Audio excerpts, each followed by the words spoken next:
Okay, we're delighted to have Deeda Zeed with us at our League of Women Voters meeting today. Deeda is the Public Lands Senior Campaigner at the Center for Biological Diversity. I love that title. Deeda, feel free to tell us anything more about yourself because I didn't include much. And thank you so much for being here. Well, thank you for inviting me, and thank you to all of you for your community activism. It's an all of us thing. We are facing some really enormous challenges right now, and I'm about to talk about some of them, but I want, and some of them are pretty, it's kind of scary and nerve-wracking, but I want us to feel uplifted by our action and the things that we can do to create a future that is a positive future and not one where we're suffering the consequences of some of the things that I'm going to talk about in just one moment. I've lived in Utah for almost 40 years. I was born on the south side of Chicago, and as a child, I could see the horrible pollution spewing from the steel mills in Gary, Indiana. They're no longer operating, but I thought that it was normal for the air to smell horrible all the time. I thought it was normal to live with the diesel fumes from the buses that went past our apartment building. And, you know, it was only by actually experiencing the Western United States that I learned that wasn't what I was living with wasn't normal. Interestingly, Chicago is a much cleaner city than it used to be. They've taken a lot of action. But here, you know, in my adopted home that I love more than anything, I'm never leaving Utah. Well, yeah, probably never leaving Utah. We face a huge amount of pressure, and it's mostly because of development. It's entirely because of development and our human presence. I'm going to share my screen right now and just talk about some of these things, and then we can have a little conversation as well. Let's see. So I'll do the slideshow view. Can people see my screen now? Yeah, okay. Yes. So the topic today is the Great Salt Lake and the inland port in a mega drought. This picture is, of course, a picture of Salt Lake City's horrible air pollution problems. So the mega drought and climate change, you know, I'm sure you all know by now that we're in a 20-year mega drought. It's the most significant drought we've experienced in over 1,200 years. And it's having really serious consequences for Great Salt Lake and actually the entire Western United States. This is a picture of a new substation that was built to support the anticipated development of 152 million square feet of new warehouse space on land that was has never been developed before, just immediately adjacent to Great Salt Lake. And it's home to a herd of about 70 pronghorn antelope. And you can see that they're getting hemmed in right here by all the new fencing that's going up in this area. So we're, as I'm sure everyone on this call knows, in really facing dire circumstances because of this drought. Development in the Western United States is entirely dependent on an adequate water supply. I will say that agriculture, you probably also all know this, but I'll say it's worth underscoring. Agricultural uses of water are such that almost 80% of our water goes to agriculture. And if we were to flip that, we would have enough water, or if we were to eliminate that agricultural use for the kind of development that is anticipated into the future. So it's not exactly that we're running out of water, it's that we have to make decisions about what kinds ways we're going to use our water. So anyway, so things are pretty grim along Great Salt Lake, and I'm just going to show this super short video representation of what's happened to the lake over, I think this, well, yeah, from 1974 until now. So it's going to show you how the lake has been shrinking every year, and it's just about a minute long.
So you could see we're in dire straits here. So why does the inland port matter in this conversation? Well, the development pressures along Great Salt Lake very much are very connected to water quantity and quality issues. Oops, sorry. And this image is of the southern shore of Great Salt Lake. So Tooele is here, and there's a big satellite port development that Josh Romney, Senator Romney's son, wants to build in Tooele. That's putting pressure on wetlands, and development in that area is accelerating pretty rapidly. And then this green blob is the Utah Inland Port jurisdictional area. And it's in the northwest quadrant of Salt Lake City.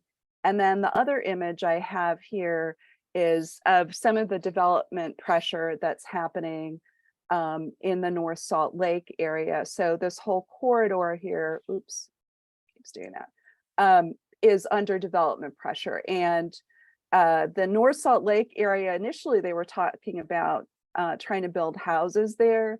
And now they've decided they want it to be intensive warehouse development. So everything that I'm showing you, these three areas that are subject to development pressure are also all wetlands. So they're an important part of the Great Salt Lake ecosystem. Another factor that's in the mix here is the development proposal for Utah Lake, where developers want to build 34 artificial islands using dredged material from the lake. And they're claiming that this will improve water quality and quantity in Utah Lake.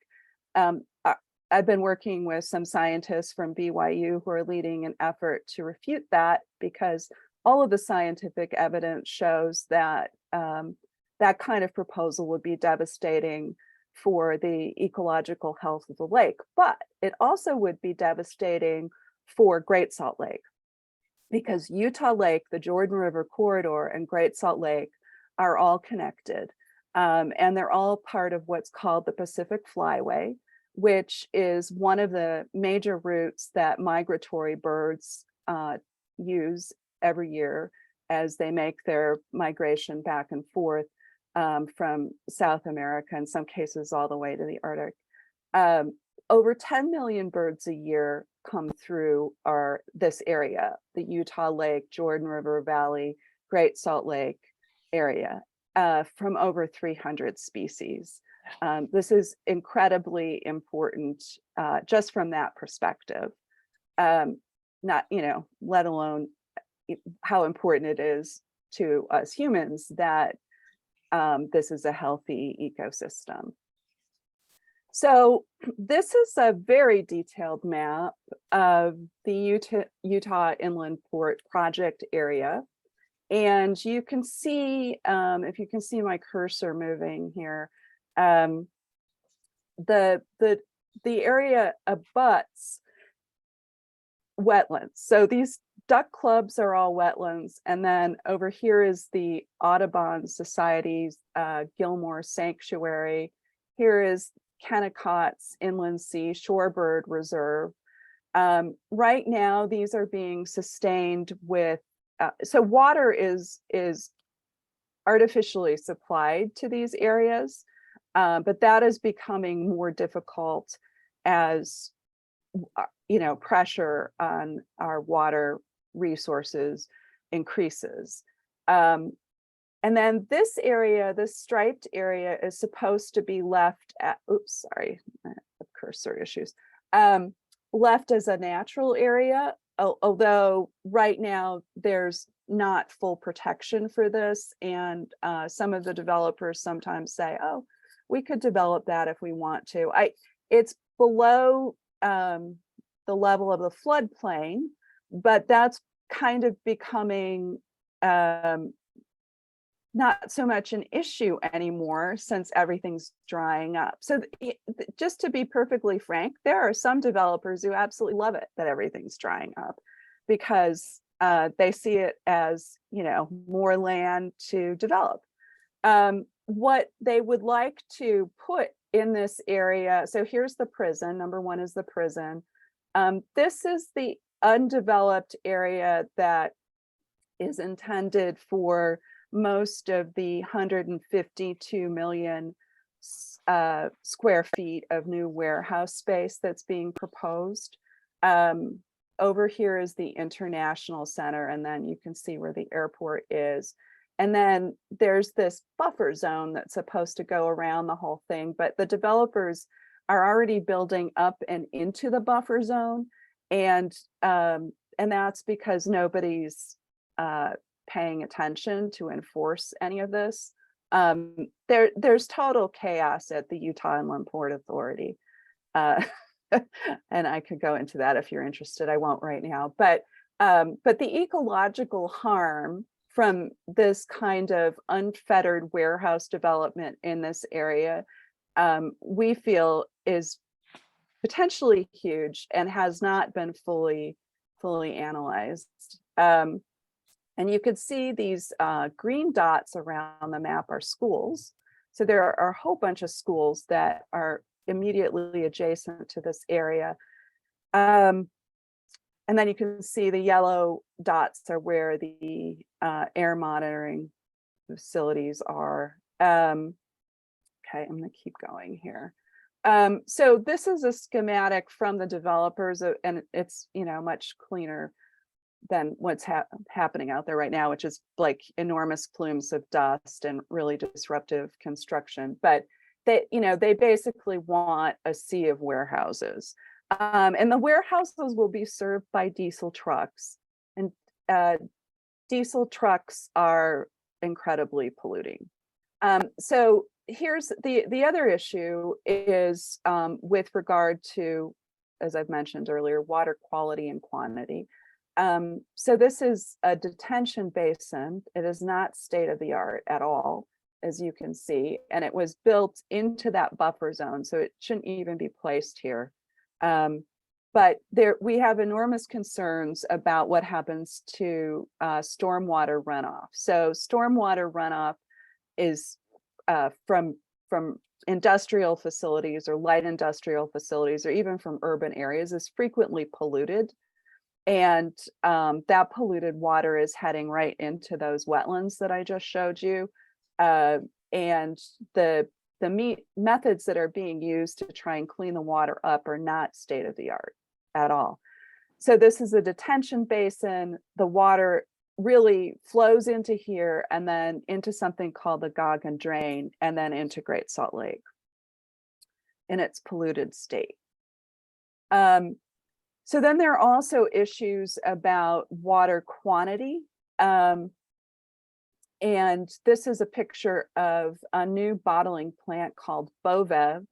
The owner of Bovev was trying to present it as somehow environmentally friendly. It really isn't. They originally were going to use over 1 million gallons of water, maybe I think like 1.5 million gallons of water a day. They didn't tell Salt Lake City this when they filed their permits with the city to build this enormous warehouse. And since then, they've backed off on this plan to use that much water, but that much water is equivalent to the amount of water used, close to the amount of water used by the refineries. And the refineries are among the most intensive water users in our area. And, you know, the last thing that we should be doing, obviously, is green lighting structures like this that make our drought problem worse. So Salt Lake City passed an ordinance after this little disaster happened that now prohibits water use. I think I was trying to find the exact number. They had proposed 300,000 gallons a day. I think that the city council bumped it up to 500,000, but I'm not entirely certain. But there is that in place that will prevent some of these kinds of things from happening. The area that I showed you adjacent to the duck clubs and the bird sanctuaries, that area is not included in this, and that's a problem. It's due to contracts that the city's redevelopment agency entered into with developers, which are really, all of them are really sort of sweetheart deals for the developers. So you could have really intensive water use still in this area in some places, unfortunately. Let's see. Oops. No, it's not letting me go forward. Okay, so then the other thing is what happens to the air. There's a really significant problem right now coming from this area, just from the construction dust, the fugitive dust that's being emitted as these warehouses are being built. But the combination of Great Salt Lake drying up and the dust from the lake, which apparently is already impacting us, increasing, and the pollution from all these warehouses and diesel trucks it's really a recipe for a human health disaster. And you know, that's where we are right now, is trying to get more specific about what's going to be done to prevent this from happening, both, you know, Great Salt Lake drying up further and the issues from air pollution, or excuse me, the air pollution from inland port warehouse construction. I threw in an antelope. There, every time I go out there and drive around or walk around, I see them. They're still hanging in there, but it is definitely a much more difficult place for them right now. So what can you do? Ask candidates what they will do to protect Great Salt Lake, and engage them in that conversation. There fortunately is a lot of conversation about this right now. We'll have to see if that results in meaningful action. Certainly talking about building a pipeline from the Pacific Ocean to Great Salt Lake is not meaningful action. It's a complete waste of our time and energy to even be discussing that. It's prohibitively expensive just to start with, but we need immediate tangible solutions, and really changing water law in Utah is going to be a big part of that. And then, ask candidates what they'll do to prevent harm from the inland port, and if they're willing to curtail development. One of the things here is that we're going to have to curtail development if we want to have a livable future. Write letters to the editor. Letters to the editor are really very impactful. Educate your friends and family, and you're welcome to join our Stop the Polluting Port Coalition. And if you're interested, you can just email me, and I'll stop sharing and see if you have any questions. Yes, just to start off with, in the chat, Amy Eskind wrote, is anyone trying to get the refineries moved out of the city? Yeah, I mean, people talk about that, but unfortunately, refineries are really, well, not unfortunately, it just is a fact that they're very expensive to build, and that there aren't any new refineries being built in the United States right now, because the energy industry sees that kind of investment ultimately being a stranded asset, because they're pretty clear about the fact that we can't keep going with fossil fuels. And so I think we're just sort of in a waiting game, where eventually the useful life of these refineries will end and they will close. But yeah, they're placed terribly. It's a disaster. Okay. She also writes, isn't there new water law in discussion in the legislature now? Is Yes. it not going far enough? Just Well, comment on that. I think it isn't going far enough yet. And water law is extraordinarily complicated, and I am not an expert in water law, but I know that there needs to be a fundamental change in terms of how water rights can be transferred or sold. They took a little stab at it with what they did last year or this year, where now you can, it used to be use it or lose it with water rights, and now you can lease your water rights. And so they, that's where the $40 million comes in. They have a little fund that's being administered by the Nature Conservancy and the Audubon Society to try and purchase leased water rights. But we need to go further than that. There needs to be a way to fully compensate people for transferring water rights. And the Utah Rivers Council does a really good job of describing how all of that should happen. So I would refer you to them for the details. But that's the kind of conversation that needs to happen moving forward. And I think some legislators are really willing to engage in that conversation. But the water rights represent money. And so it's all about people feeling like they're being compensated fairly for relinquishing their water rights. And, water rights are based on first in time. So the oldest water rights go back to when, to 1847, some of them. Okay. So we don't know if there's any new specific bills being proposed. No, I expect there will be. Yeah, but I don't know of anything right now. Okay. Mary Wright wrote, are they still considering a pipeline to Lake Powell? Yeah, you can read Brian Moffley's article about this in the Trib today. I think the Lake Powell pipeline, for all practical purposes, is dead. There's really no way. I mean, the water is not there. So, but there are some, some politicians won't let go of the dream and will keep talking about it.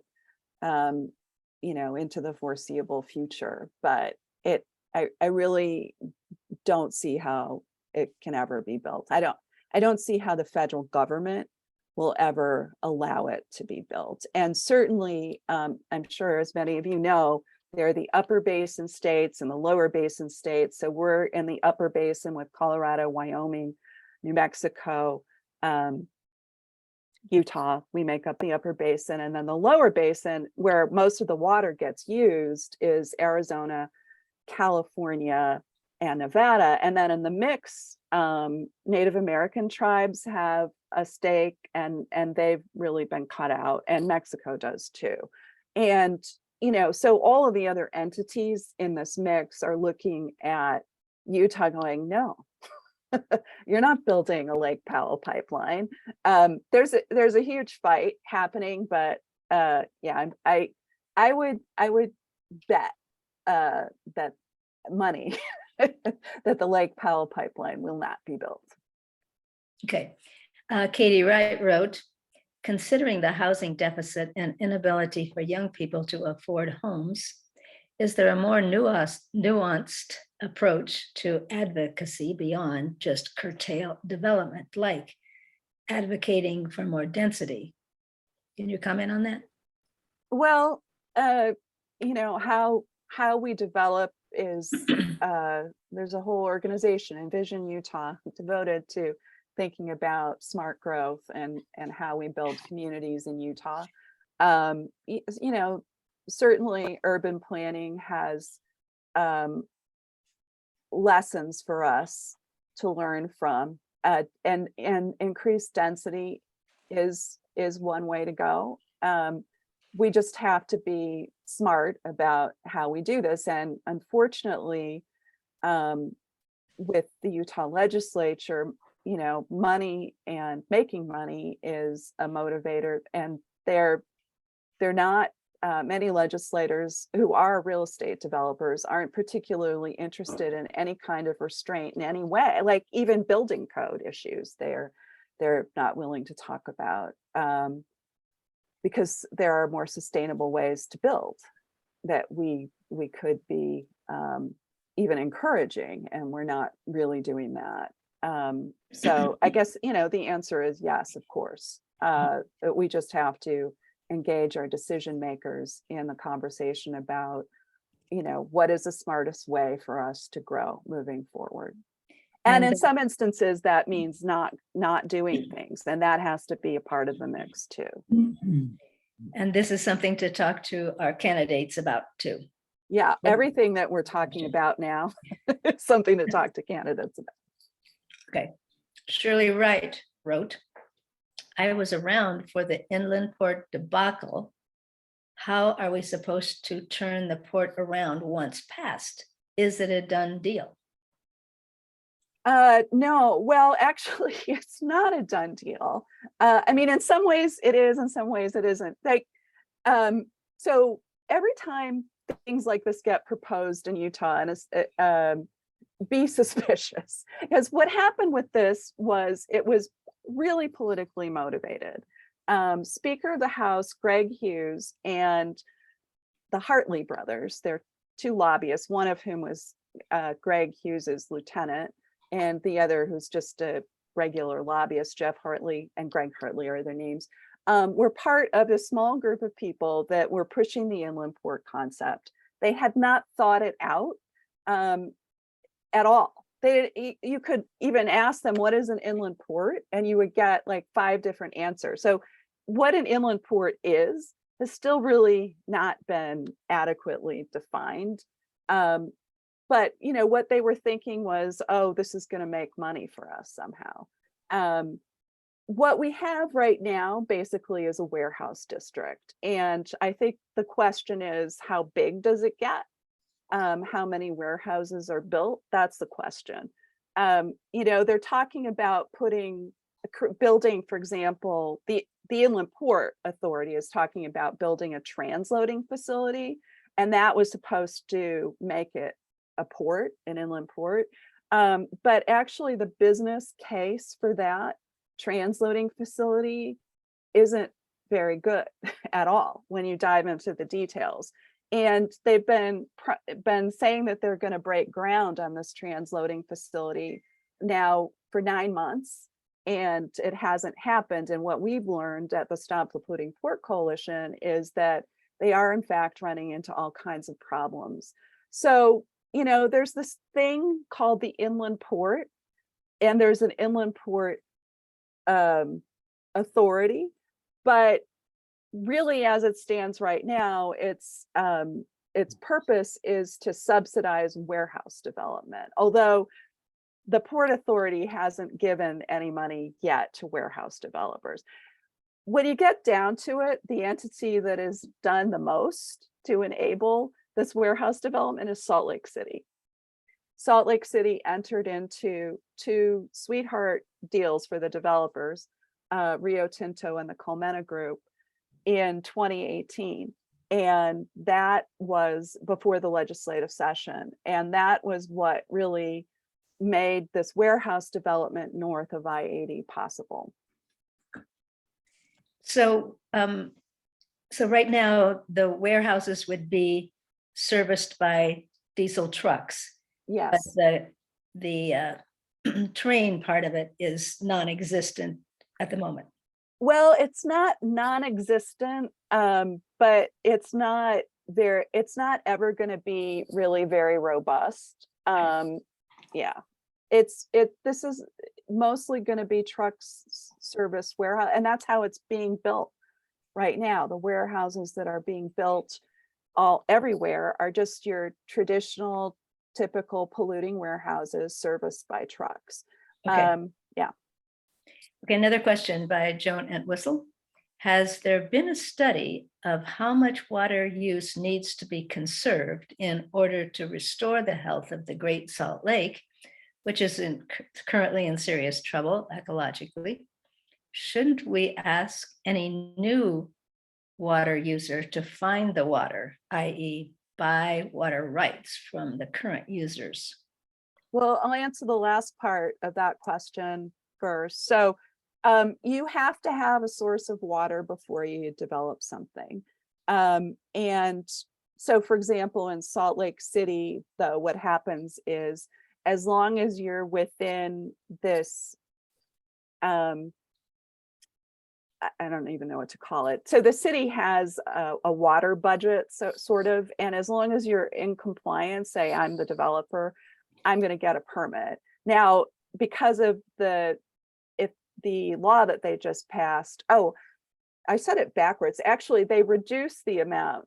So it's like 250 gallons a day. If I'm using even that much water, then I'm not allowed to do that anymore in Salt Lake City.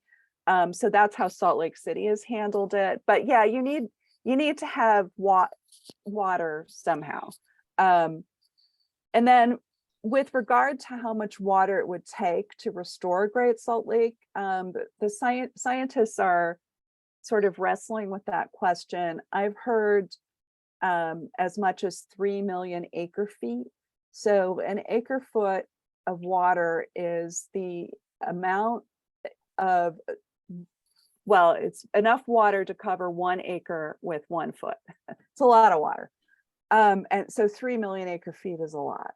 And it's really but we're not sure exactly what that number is. At any rate, people are looking into it, and the ideal situation would be for Great Salt Lake to have a dedicated water right, you know, and with political will that can happen, and that's what should happen. So a dedicated water right, meaning how much water comes out of the Weber River or what? Well, so the way it would work is that, you know, Salt Lake City would always be, Great Salt Lake would be full to a certain extent, like that would be assured, whatever that amount is. And that would be, that would trump the other water uses. And Okay. right now, Great Salt Lake has no water right. There's throughout, you know, since 1847, people have thought that there's no purpose for water in Great Salt Lake. And so the lake is, not defended in any way. And it could be changed, but it will take a lot of heavy lifting politically for that to happen. If it doesn't happen, though, and I think this is what Speaker of the House Brad Wilson recognizes, and he is a developer, this is not going to be a habitable place. Nobody will want to live here. It will be dangerous to live here.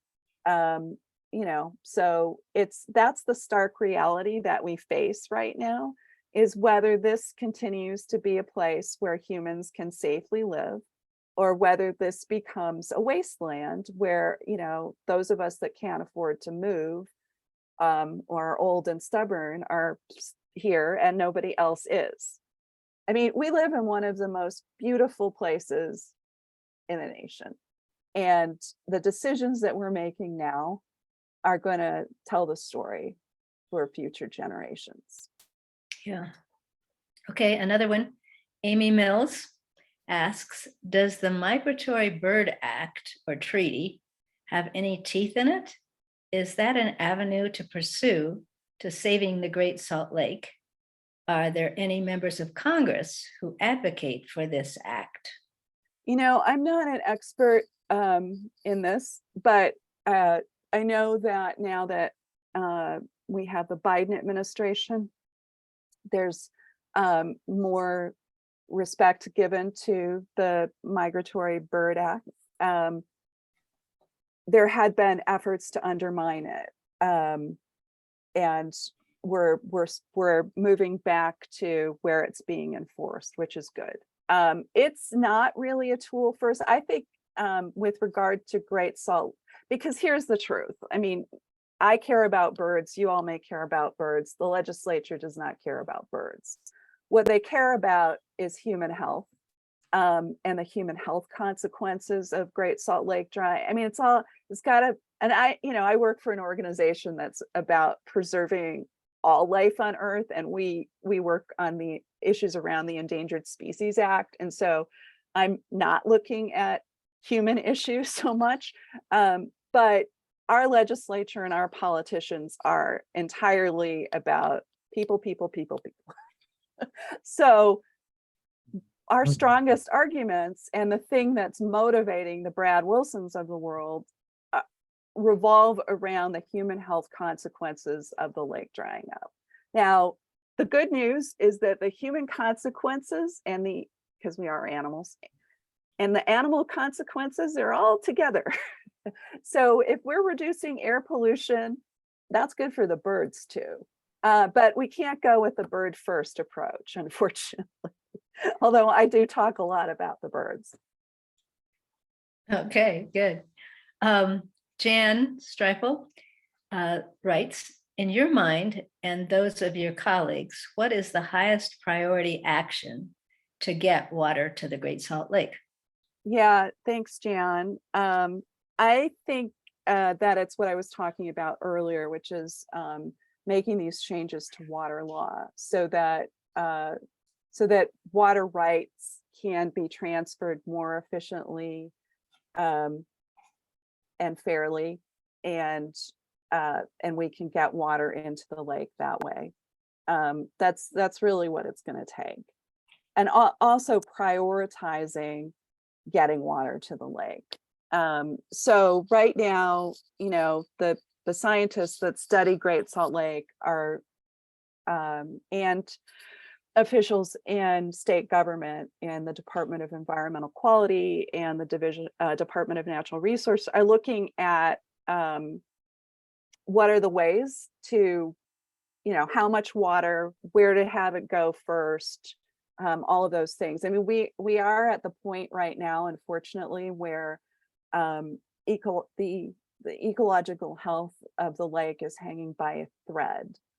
So the scientists are telling us that, I might be mispronouncing it, mirabolites, these structures that are created over a long period of time that are at the bottom of the food chain that help the brine shrimp, that they're dying. And so, you know, if the ecosystem of the lake fails in this kind of massive way where there aren't brine shrimp anymore, that's a cascading disaster. Of course, you know, it mostly affects the brine shrimp industry and the health of these migratory birds. But it also means that the lake is drying up, which then goes back to what I was saying about, you know, the human-centric view. Like, then that means we're breathing horrible dust that's laced with, you know, heavy metals and things.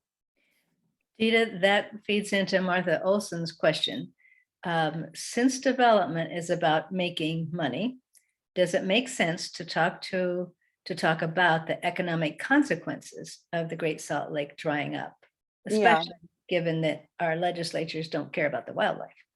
I think that those with our legislature, those economic arguments are the most compelling arguments. And so Friends of Great Salt Lake did, maybe with some other partners, a study 5 years ago that showed that there's $3 billion in economic value from Great Salt Lake.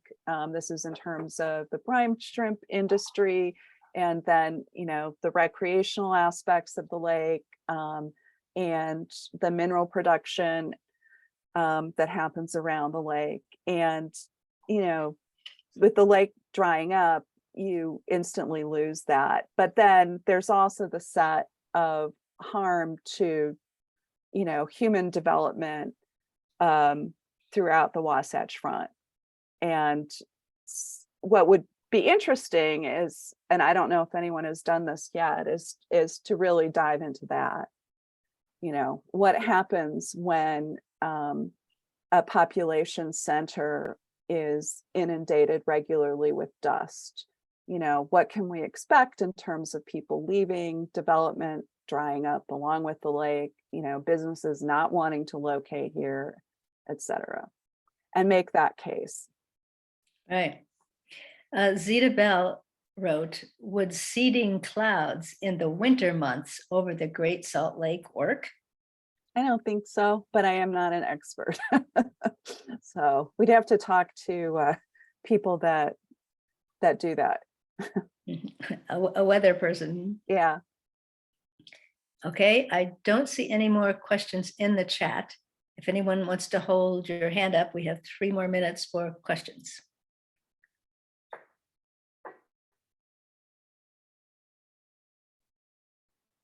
I'm trying to watch, but I'm not, maybe not see everybody. I do have a question. I was thinking that the board or administration of the inland port just kind of switched roles a little bit. Are there people on that board who are thinking about sustainability and ecology? Maybe. Well, so what happened is the Utah Inland Port Authority has been struggling for 4 years. And I submit it's because there was never an adequate plan to start with. So it's, you know, the whole thing has been built on a foundation of sand. And they, in the last legislative session, you know, and they've spent about $40 million in public money, and they have really nothing to show for it. In the last legislative session, the frustration was, you know, sort of bubbling up, like, what have you done? You know, even from legislators who are supportive of the concept. And they decided to change the structure of the board. So previously it was a board of, I think it was 11 or 12, it was a bigger board. Now it's 5 people. They took all of the local representation off of the board. And their stated goal was to put people with logistics and business expertise on the board. Well, they didn't do that. They put politicians on the board. So there's Jerry Stevenson, Senator Jerry Stevenson, who's from Davis County, former mayor of Layton, and Representative Mike Schultz, who is the majority leader of the House. He's a he built builds buildings. He's a developer. And then Abby Osborne, who's the chief of staff for the Republicans in the House, and Dan Hemmer, who is the director of the Governor's Office of Economic Development, and Miles Hansen, who's the director of the Utah World Trade Center. So those are the 5 people who are the board members. And then they gave Victoria Petro Eschler, who's a Salt Lake City councilwoman, is a non-voting member. You know, and then they just named Ben Hart, who's also from the Governor's Office of Economic Development, to be the new director of the Port Authority. And they're trying to rebrand it. They haven't done a good job yet, and we'll see. I liken it to trying to turn the Titanic around before it hits the iceberg. And the people who are now board members, particularly Miles Hansen, and then Ben Hart, who's the new executive director. I mean, I think they want to make a name for themselves as the people who saved the inland port. So we'll see how it goes. There's a contract being negotiated between Salt Lake City and the Port Authority that if it comes out in the way we hope it does, if it ends up being ratified, well, I'm saying it wrong. It has the potential to do some helpful things. It's not clear what the end result will be, but that's happening over the next few months. They have to have it done by December 31st. Okay. Fabulous. You've answered lots of questions and given us so much information. And I don't know that it's encouraging, but it's energizing. So thank you very much. Well, I would just, beg all of you to, anytime you get a chance to talk to a policymaker, talk to them about these issues, because it really does make a difference. Okay. Okay, let's turn this over to Chris Cherniak. Chris is the host of This Green Earth, a program on KPCW radio every Tuesday. Give us your little update for the day. Thanks, Jill. And I don't know if you can allow me to share my screen, but if you could, I can throw up a map. Okay. It should work. Let me try it. This will help expedite things. Here we go. So if you can see that. See that map? Yep, it's okay. up. So basically, I'll give you the quick numbers statewide. Currently, 62% of the state is either in that red or dark red, which is either or in the yellow, severe to extreme to exceptional drought. 3 months ago, 72% of the state was in those conditions. And encouragingly, 1 year ago at this time, 88% of the state was in either a severe or worse, that D2 to D4 level drought. So this is as of August 23rd, and we had some rain during that time period. So the drought numbers actually dropped a bit, but you can see we're still in a real dire predicament with respect to drought on a statewide basis. In Summit County, you can see the western side of the county is in an extreme drought condition. We remain in extreme drought condition, even with all that rain we got. The eastern side of the county got a little bit of an improvement. They're only in a severe drought level, right? So that's where we are, with respect to year over year, somewhat better than last year. And it's all the consequences that we've seen a number of wildfires. The number of wildfires have not been nearly as much as they were last year. Some improvement there. Although we've been in a very dry period and we've had record heat, record temperatures these last few days, and that's supposed to continue through the week, through statewide. And so I wouldn't be surprised if our wildfire potential goes up with that, with temperatures and dryness. So that's your update of our drought conditions here in the state. and in the counties. And you can see real quick, Wasatch County, it's still, the entire county is in extreme drought conditions. So not much of an improvement there. That's it. Okay, Chris, thank you very much. Thank you all for being here. Our next meeting is the last Tuesday of the month. And Dan McCool will be here to talk about Lake Powell and the Colorado River. So we'll see you then, and thank you all for being here. Bye-bye. Thanks, Jill.